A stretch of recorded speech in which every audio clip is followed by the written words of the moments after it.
제가 매달 설교 주제를 정하고 한 달 혹은 두 달 설교할 본문을 미리 주보에 공지하는 일을 지금 17년째 계속하고 있습니다.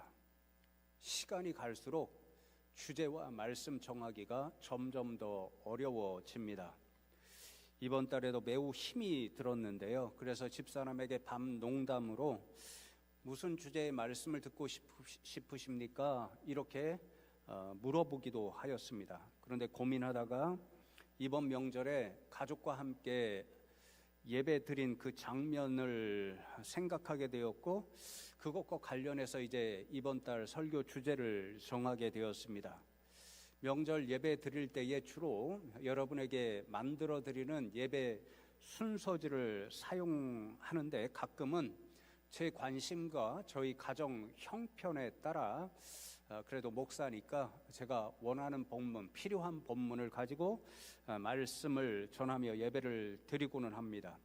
이번 설 명절에도 제가 우리 가족 상황에 좀 필요하다 생각이 들어서 수요일에 신명기 말씀을 계속 나누고 있는데요. 명절 직전에 아주 우연하게, 그리고 또 다른 한편으로는 그래서 참으로 감사하게 이스라엘의 3대 명절 있잖아요. 유월절, 7.7절, 초막절, 이 말씀이 기록되어 있는 신명기 16장의 말씀을 가지고 명절의 의미라는 제목으로 함께 말씀을 나누었는데, 이번 명절에 저희 가정에 그 말씀이 필요하다고 생각이 되어서 그 말씀을 전하며 가족과 함께 예배를 드렸습니다. 그때에 신명기 오늘 나눌 말씀, 일종의 예고편과 같은 젖과 꿀이 흐르는 땅의 그 의미가 무엇인가 가족들과 잠시 그것을 새겼거든요. 그런데 예배를 마치고 식사한 후에 어머님과 얘기를 나누는데 어머님이 그렇게 이야기를 하십니다. 재수 씨가 한 분 있는데 다음 명절 때부터는 우리 모든 가족이 김현수 목사와 성경 공부를 하면서 명절을 보내면 좋겠다. 재미없을 일인데 그렇게 이야기를 했다는 겁니다. 그래서 그게 무슨 말이에요? 제가 어머님한테 여쭈어 보니까 오늘 예배 드리면서 제가 전해준 젖과 꿀이 흐르는 땅의 그 의미, 신앙생활을 몇십 년 하면서 그런 말씀은 처음 들어봤다고 그런 얘기를 하면서 다음부터는 명절에 가족들이 성경 공부를 하면 좋겠다, 그런 이야기를 했다는 겁니다. 그 이야기를 듣고는 제가 어떤 생각을 했냐면요, 우리가 흔히 상식적으로 알고 있는 수준의 말씀, 이런 것들을 목사인 제가, 하나님께서 말씀 전파하는 그런 전하고 또 가르치는 이런 권위를 주신 제가 목사로서 그 책임을 다하여 말씀을 깊이 연구하고 전달하는 게 제 사명이구나, 목사의 기쁨이구나, 이런 생각을 하게 되었습니다.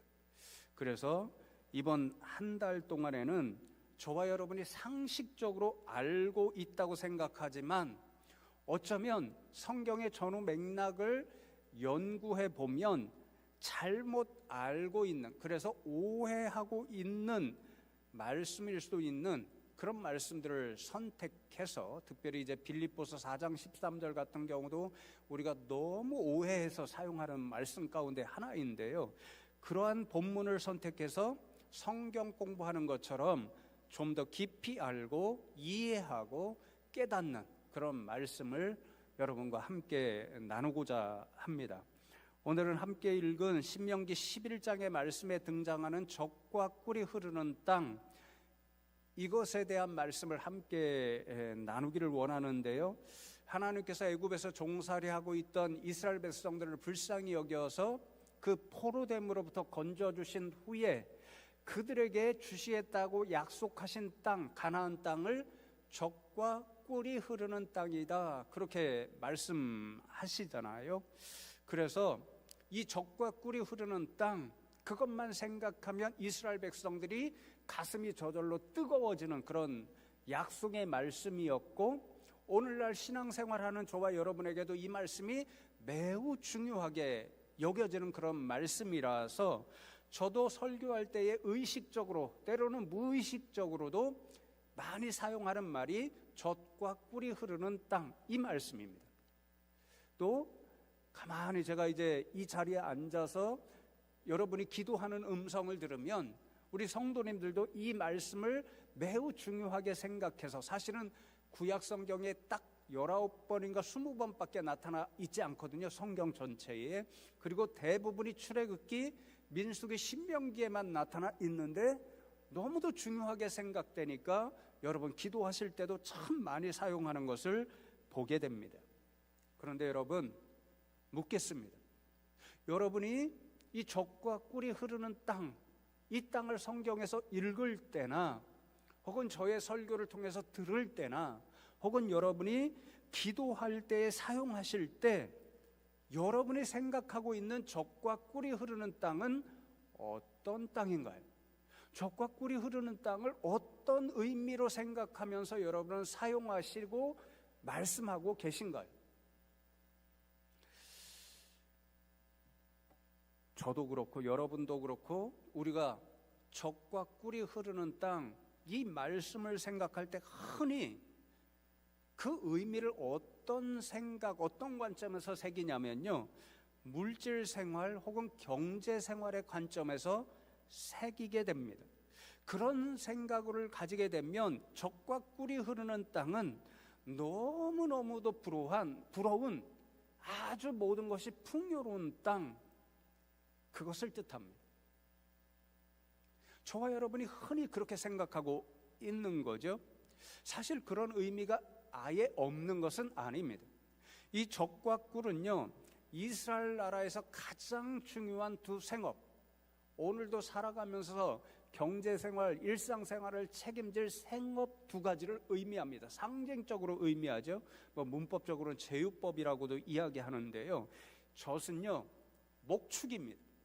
특별히 양을 많이 기르잖아요. 양의 젖을 짜서 젖을 마시기도 하고 치즈나 또는 다른 유제품을 만드는데 반드시 필요한 아주 중요한 생업입니다.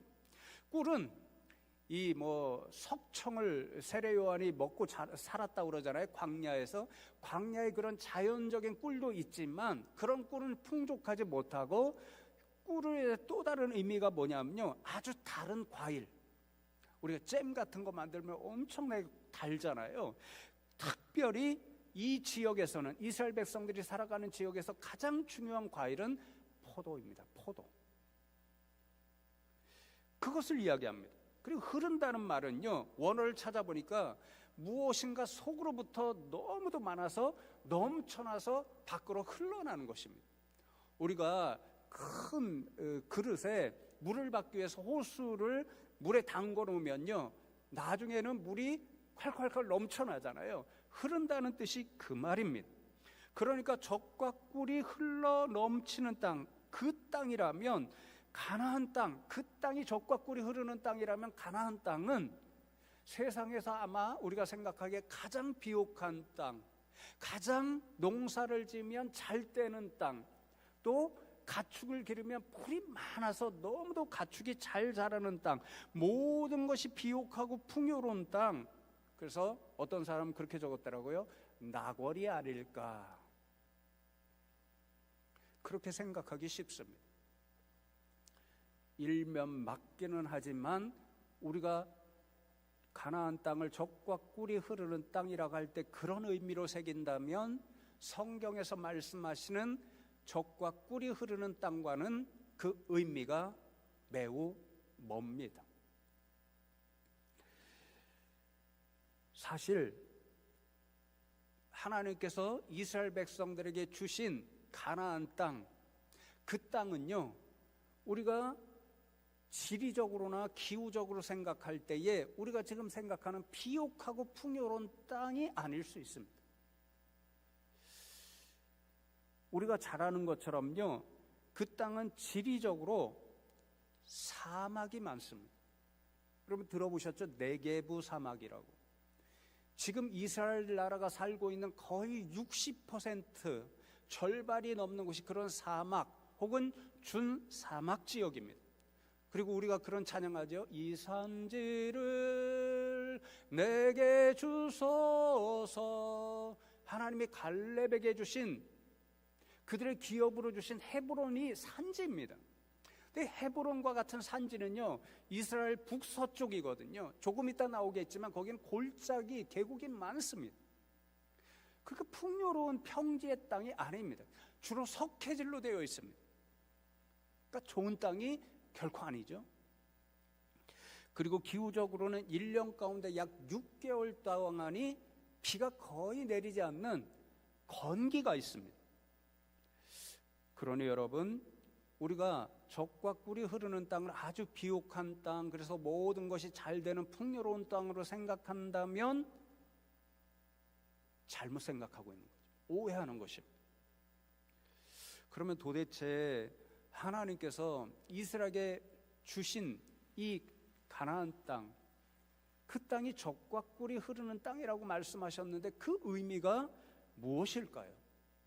오늘 11장이 제가 수요일에도 고백했지만요, 목사로서도 성경을 늘 읽고 공부하는데도 깨닫지 못하고 잊지 못하는, 기억하지 못하는 말씀이었는데 신명기 말씀을 수요일마다 읽고 말씀을 준비하면서 제가 깨달은 새로운 말씀입니다. 이 말씀에 비춰보면 적과 꿀이 흐르는 땅은 두 가지의 의미를 가지고 있습니다. 두 가지의 이 의미 때문에 하나님은 가나안 땅을 적과 꿀이 흐르는 땅이다, 이렇게 살 때 적과 꿀이 흐르는 땅으로 만들어 주시겠다, 사실은 그 말씀입니다. 첫 번째는 가나안 땅은 하나님께서 이스라엘 백성을 돌보시기 때문에 젖과 꿀이 흐르는 땅입니다. 오늘 이어지는 신명기 11장 10절로 12절 말씀을 보시면 내가 들어가 찾으려 하려는 땅은 내가 나온 애굽 땅과 같지 아니하니 거기에서는 너희가 파종한 후에 발로 물대기를 채소밭에 댐과 같이 하였거니와 너희가 건너가서 차지할 땅은 산과 골짜기가 있어서 헤브론 산지처럼 하늘에서 내려는 비를 흡수하는 땅이요 내 하나님 여호와께서 돌보아 주시는 땅이라. 연초부터 연말까지 내 하나님 여호와의 눈이 항상 그 위에 있느니라, 그렇게 말씀하죠. 이 구절에서 먼저 주목해야 할 말씀이 하나님께서 이스라엘 백성에게 약속하신 땅 가나안 땅은 애굽 땅과 같이 않다는 사실입니다. 애굽 땅은 어떤 땅인가요? 파종한 후에 발로 물대기를 하는 땅입니다. 관계수로가 있는 땅이라는 말씀입니다. 그러니까 애굽 땅에는 나일강이 있죠. 풍요로운 수자원이 있습니다. 그래서 애굽 백성들은 밭을 갈고 파종을 하기 위해서 관계수를 이용해서 나일강의 물을 끌어서 대서 농사를 지을 수 있습니다. 하늘에서 비가 내리지 않아도 인간 스스로 풍성한 수자원이 있기 때문에 나일강에서 얼마든지 끌어다가 물 걱정 없이 농사를 지을 수 있는 땅, 그 땅이 애굽 땅입니다. 반면에 가나안 땅은 어떤 곳이라고 말씀하십니까? 산과 골짜기로 되어 있어서 풍요로운 수자원이 있지 않아서 하늘에서 비가 와야 농사를 지을 수 있는 땅, 우리가 흔히 이야기하는 천수답입니다. 천수답. 물을 끌어와 쓸 수 있는 수자원이 풍요하지 못해서 하늘에서 내리는 비에 의존해서만 농사를 지을 수 있는 땅, 그 땅이 대부분 가나안 땅이라는 거죠. 그래서 하늘에서 비를 내려 주시지 않으면 가축이 먹을 수 있는 그런 풀도 많이 날 수가 없고 농사도 지을 수 없는 아주 척박한 땅, 그래서 인간 스스로 자신의 능력으로는 살아갈 수 없는 땅, 살아가기 어려운 땅, 그 땅이 가나안 땅입니다. 그래서 기억할 게 무엇이냐면요, 가나안 땅은 하나님께서 돌보아 주셔야만 살 수 있는 땅입니다. 그것도 연초부터 연말까지 1년 내내 하나님께서 돌보아 주셔야만 살 수 있는 땅이 가나안 땅입니다. 무슨 말씀이냐면요, 조금 전에 말씀드렸죠. 하늘에서 비가 내려야만 농사를 지을 수 있고 가축을 먹을 수 있죠. 여러분, 누가 하늘에서 비를 내려주시나요? 하나님이십니다. 하나님이 돌보아 주셔야 살 수 있는 땅이라는 것은 비의 권세를 가지신 하나님께서 하늘에서 적당한 때에 비를 내려주셔야 농사를 짓고 가축을 먹여서 살 수 있는 땅, 그 땅이 가나안 땅이라는 거예요. 그래서 성경 곳곳에서 아주 중요한 말씀, 적과 꿀이 흐르는 땅보다도 훨씬 더 많이 나와 있는 중요한 말씀이 뭐냐면요, 이른 비와 늦은 비라는 말씀입니다. 오늘 11장 말씀에도 14절에 보시면 여호와께서 너희의 땅에 이른 비 늦은 비를 적당한 때에 내리시리니 너희가 곡식과 보리와 밀입니다. 포도주와 포도주요 기름 올리브입니다. 기름을 얻을 것이요, 그렇게 말씀하죠. 이른 비는 우리나라로 생각하면 가을비입니다. 농사의 연대로 따지면 이스라엘의 1년 시작이 가을입니다. 9월과 10월 사이에 비가 내립니다. 건기가 끝나고 비가 내립니다. 이때까지 6개월 정도 건기가 지속되어서 거의 비가 나오지 않습니다. 농사 짓는 땅 대부분이 완전히 말라서 우리 흔히 이야기하죠, 거북이 등처럼 갈라져 있습니다. 이른비, 가을비가 9월과 10월 사이에 내려야 땅이 젖어서 땅을 가를 수 있고 거기에 보리와 밀을 파종할 수 있습니다. 그리고 싹이 나는 거죠. 늦은 비는 우리나라로 생각하면 봄비입니다. 3월과 4월 사이에 비가 내리는데 이 비를 머금고 보리와 밀이 자라고 있잖아요. 튼튼하게 자라서 그 알곡이 물을 먹어서 뭐랄까요, 진짜 알곡이 되어 추수를 합니다. 보리를 먼저 추수하는데 그 보리를 거두고 드리는 절기가 유월절입니다. 그리고 77절, 보리를 거둔 후에 77, 49일, 50일째 되는 날에 밀을 거두고 드리는 절기가 77절입니다. 그러니까 하나님께서 1년 내내 돌보아 주셔야 살 수 있다는 말이 무슨 말이냐면요, 이른 비와 늦은 비를 적당한 때에 내려주셔서 풀이 자라면 가축을 먹여서 젖을 얻고 또 보리와 밀을 파종해서 농사를 지어 추수할 수 있게 하셔서 마음껏 젖을 마시고 보리와 밀을 추수해서 먹고 살게 해주신다, 그 뜻입니다. 그러니 여러분, 가나안 땅이 젖과 꿀이 흐르는 땅이라는 의미는 우리가 흔히 생각하듯이 그 땅이 아주 비옥해서가 아닙니다. 그 땅이 아주 풍요로워서가 아닙니다. 그 땅이 애굽 땅처럼 하늘에서 비가 내리지 않아도 마음껏 물을 사용할 수 있는 그런 땅이라는 뜻이 아닙니다.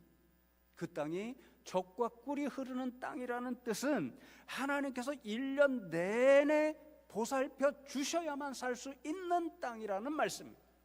하나님께서 은혜를 부어 주셔서 비를 주시고 그래서 풀이 자라서 가축을 먹이고 농사를 지을 수 있게 하셔서 살 수 있게 하는 땅이라는 뜻에서 젖과 꿀이 흐르는 땅이라는 거죠. 그 땅은 1년 내내 하나님의 눈이 함께 계시는 곳, 하나님이 그 자리에 함께 하시는 땅입니다.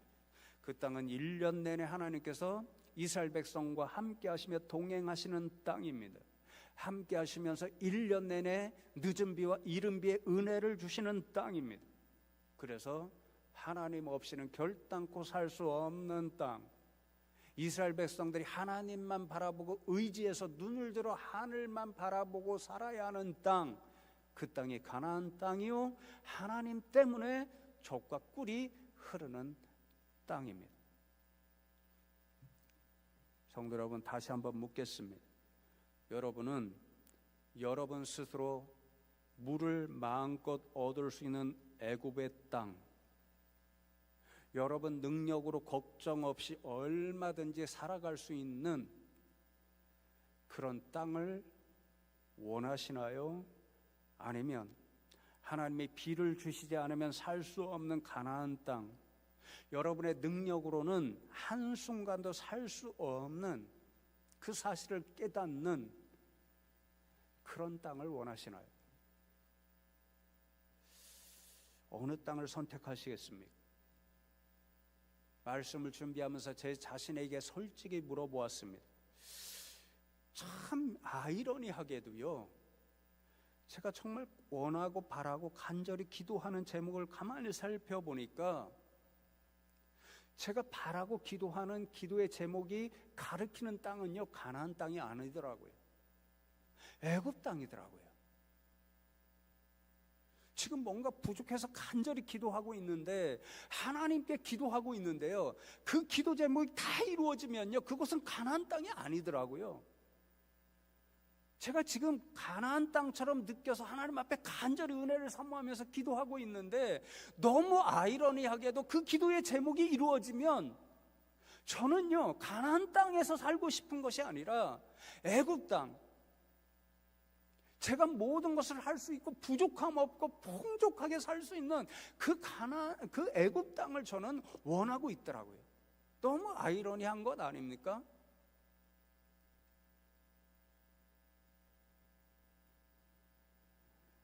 기도의 제목을 생각하면 저는 가나안 땅에 살고 있는데, 그 기도의 응답이 이루어지는 것을 바라보면 제 깊은 무의식 속에는 하나님, 나 가나안 땅이 아니라요, 애굽 땅에서 매일 살고 싶거든요. 걱정 없이 내 능력으로 스스로 모든 거 다 할 수 있는 그곳에서 살고 싶은 거거든요. 이 소망이 제게 있더라고요. 그럼 여러분, 제 기도가 완벽하게 이루어진다면 어떤 문제가 생깁니까? 저는 하나님 없이 살겠다는 마음으로 살고 있는 것입니다. 지금 하나님께 기도하고 있는데, 사실 제 무의식의 깊은 곳에서는 하나님 없이도 살면 좋겠습니다, 그게 내 소망, 내가 바라고 있는 애굽 땅입니다, 이런 생각을 가지고 있더라고요. 여러분은 어떠신가요? 그래서 두려웠습니다. 왜냐하면요, 제가 기도하는 그 기도가 이루어지면 애굽 땅과 같은 곳에서 살게 되면 그 결론이 무엇입니까? 하나님 없이 사는 것입니다. 하나님 없이 살면 어떻게 될까요? 아무리 풍족하더라도, 아무리 애굽 땅과 같이 같은 곳에서 살더라도요, 그 결국은요, 망하는 것입니다. 멸망입니다. 성경에서 그 사실을 우리에게 두려움 가운데 깨닫게 해주는 것이 뭐냐면요, 소돔과 고모라입니다. 소돔과 고모라.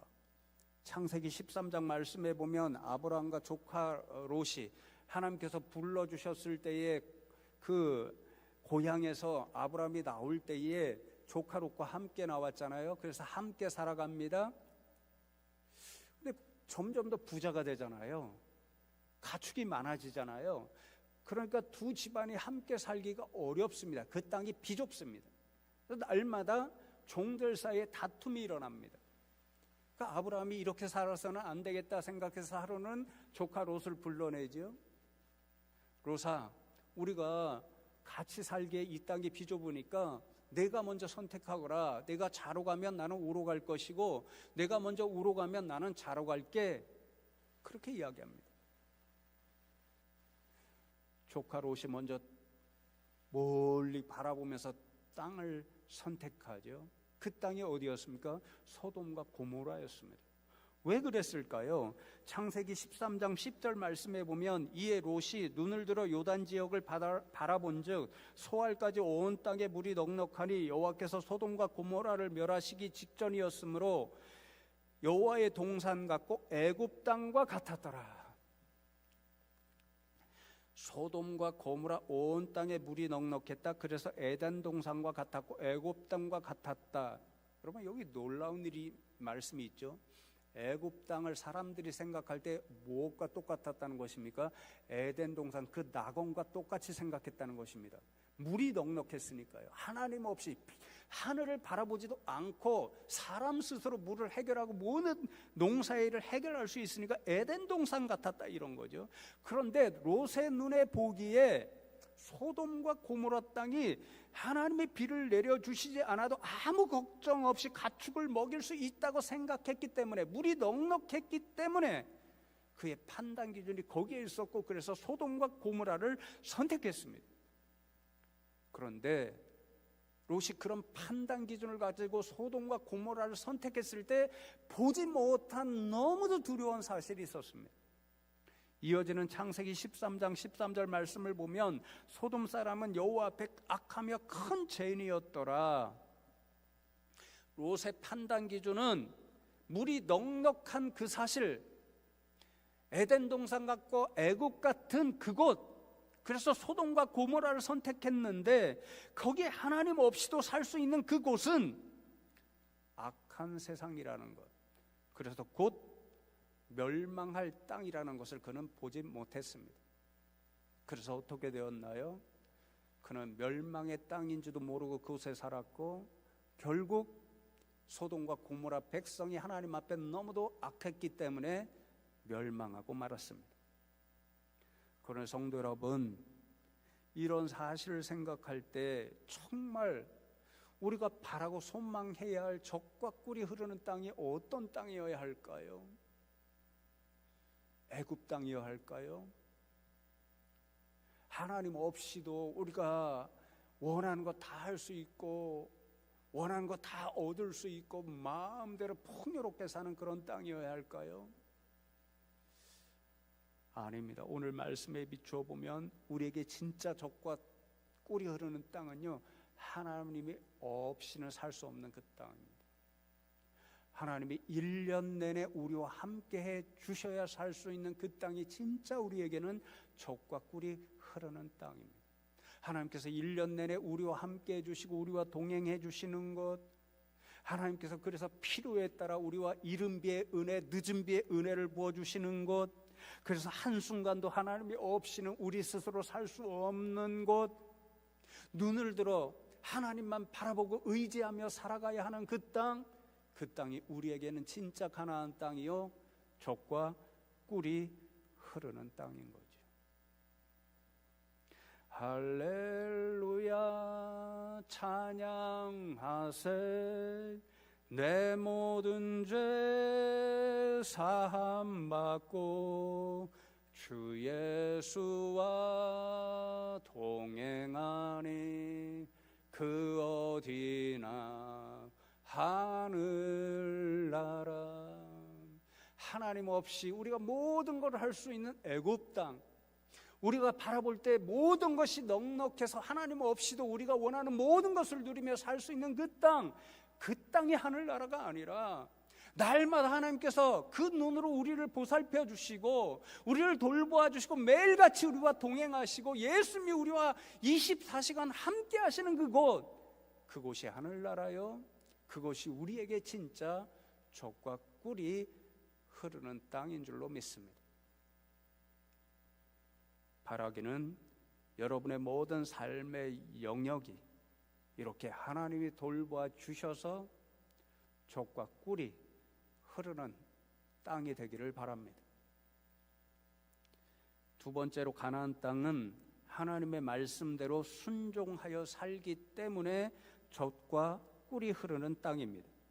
신명기 11장 전체의 말씀을 읽어보면 하나님께서 계속 반복적으로, 아니 11장 전체가 그 말씀으로 가득 차 있다라고 말씀드릴 수 있는데요, 내 말씀대로 살아라, 그러면 너희에게 가나안 땅을 주겠고 가나안 땅이 진짜 젖과 꿀이 흐르는 땅, 애굽보다도 훨씬 좋은 젖과 꿀이 흐르는 땅으로 만들어 주겠다, 그렇게 약속하십니다. 그래서 약속의 땅인 거죠.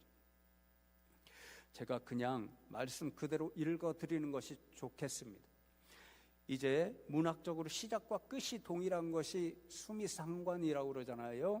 1절이요, 그런즉 내 하나님 여호와를 사랑하여 그가 주신 책무와 법도와 규례와 명령을 항상 지키라, 그렇게 시작되고 11장 마지막 절이 32절인데 거의 동일하게 내가 오늘 너희 앞에 베푸는 모든 규례와 법도를 너희는 지켜 행할지라, 그렇게 말씀합니다. 시작과 끝, 가나안 땅에 들어가서 살아가는 시작 그 첫날부터 그 모든 날의 순간순간 반드시 해야 할 일이 하나님 말씀대로 살아가는 일입니다. 그러면 그 땅을 젖과 꿀이 흐르는 땅이 되게 해주시겠다, 그렇게 약속하시는 거죠. 그래서 중간에 보면 그 모든 약속입니다. 8절과 9절 오늘 읽은 말씀도 그렇죠. 그러므로 너희는 내가 오늘 너희에게 명하는 모든 명령을 지키라. 그리하면 너희가 강성할 것이요 너희가 건너가 차지할 땅에 들어가서 그것을 차지할 것이며, 또 여호와께서 너희의 조상들에게 맹세하여 그들과 그들의 후손에게 주리라고 하신 땅, 곧 젖과 꿀이 흐르는 땅에서 너희의 날이 장구하리라. 말씀대로 순종하여 살면 땅이 없어 방황하던 인생들입니다.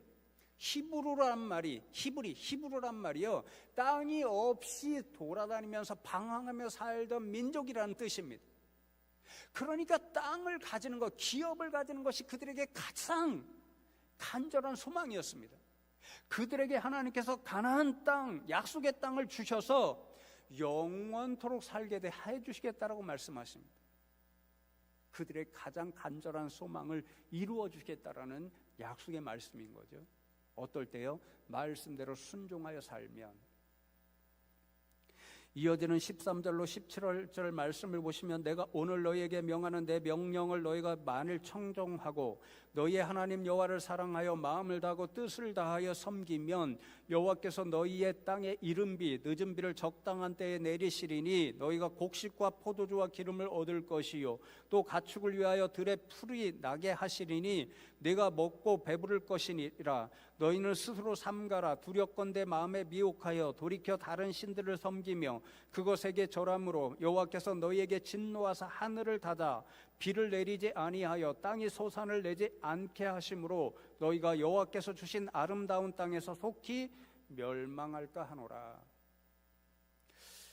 하나님의 말씀대로 가나안 땅에 들어가 순종하여 살면 이른 비와 늦은 비를 적당한 때에 내려주셔서 가나안 땅에서 젖과 꿀이 흐르는 풍요로운 복을 누리며 살게 되겠지만, 그렇지 않고 하나님의 말씀에 불순종하여 하나님의 배심을 배신하고 우상을 섬기게 되면 하늘을 닫아 비를 내려주시지 않아 그 땅을 멸망하게 하리라, 저주하리라, 그런 말씀이죠. 그래서 결론적으로 26절로 28절의 말씀을 보면 마치 신명기 28절의 말씀을 요약합니다. 내가 오늘 복과 저주를 너희 앞에 두나니 너희가 만일 내가 오늘 너희에게 명하는 너희의 하나님 여호와의 명령을 들으면 복이 될 것이요 너희가 만일 내가 오늘 너희에게 명령하는 도에서 돌이켜 떠나 너희의 하나님 여호와의 명령을 듣지 아니하고 본래 알지 못하던 다른 신들을 따르면 저주를 받으리라. 가나안 땅에 들어가 하나님의 말씀대로 순종하여 살면 하나님이 부어주시는 복을 받겠지만, 말씀에 불순종하여 살면 저주를 받게 될 것이라는 무서운 말씀입니다. 그러니 사랑하는 성도 여러분, 이 11장 전체 말씀이 무엇을 교훈합니까? 가나안 땅이 젖과 꿀이 흐르는 땅, 그 비결을 우리에게 말씀합니다. 애굽 땅에 비교해서는 아주 척박한 땅, 하늘에서 비가 내려야만 농사를 짓고 젖과 꿀이 흐르는 땅이 될 수 있는데, 그 땅이 젖과 꿀이 흐르는 땅이 되는 비결, 기후가 좋아서 아니지요. 지리적으로 좋아서가 아니지요. 애굽 땅처럼 물이 많고 비옥해서가 아니지요. 그 땅이 젖과 꿀이 흐르는 땅이 되는 것은 앞으로 그곳에서 살아가는 이스라엘 백성들이 하나님의 말씀대로 순종하여 살아가느냐 그렇지 않느냐에 달려 있습니다. 하나님의 말씀대로 순종하여 살면 하나님께서 복을 부어주셔서 가나안 땅이 젖과 꿀이 흐르는 땅이 됩니다. 그러나 반대로 하나님의 말씀에 불순종하여 살면 하나님께서 저주를 내리셔서 멸망의 땅, 죽음의 땅이 되어버립니다. 우리의 삶의 자리도 유사하겠죠. 우리가 하나님의 말씀대로 순종하여 살면 하나님께서 복을 부어주셔서 우리의 삶의 자리가 아무리 척박한 자리일지라도 하나님께서 젖과 꿀이 흐르는 땅으로 변화시켜 주실 수 있습니다. 그러나 우리가 하나님의 말씀에 불순종하여 살면 하나님께서 저주를 내리심으로 우리의 삶의 자리가 마치 애굽 땅과 같이 아무리 좋은 자리에 살고 있을지라도 결국에는 멸망과 죽음의 자리로 변하여 버립니다. 그러니 성도 여러분, 하나님께서 오늘 약속하고 명령하여 주신 대로 말씀대로 사시는 분들 되면 좋겠습니다. 그래서 하나님 부어주시는 복을 여러분의 삶의 자리에서 젖과 꿀이 흐르는 땅처럼 날마다 풍성히 맛보시며 살아가면 좋겠습니다. 의지하고 순종하는 길은 예수 안에 즐겁고 복된 길이로다. 제가요, 말씀 이렇게 30분 이상 전하는 것보다 시 한 편 딱 쳐서 여러분에게 딱 전해주면 좋겠다. 끝. 1분에서 3분. 찬송도 제가 30분 이상 전하는 말씀을요, 찬송 한 가사 한 절이 다 담고 있더라고요. 찬송 잘하면 매주 찬송으로 설교 대시하면 좋겠다. 이 찬송의 가사처럼 말씀대로 순종하여 사시는 여러분에게 하나님께서 복을 부어주셔서 여러분 살아가시는 모든 삶의 자리, 삶의 영역이 젖과 꿀이 흐르는 은총, 날마다 맛보시는 분들 되시기를 주님의 이름으로 축복합니다.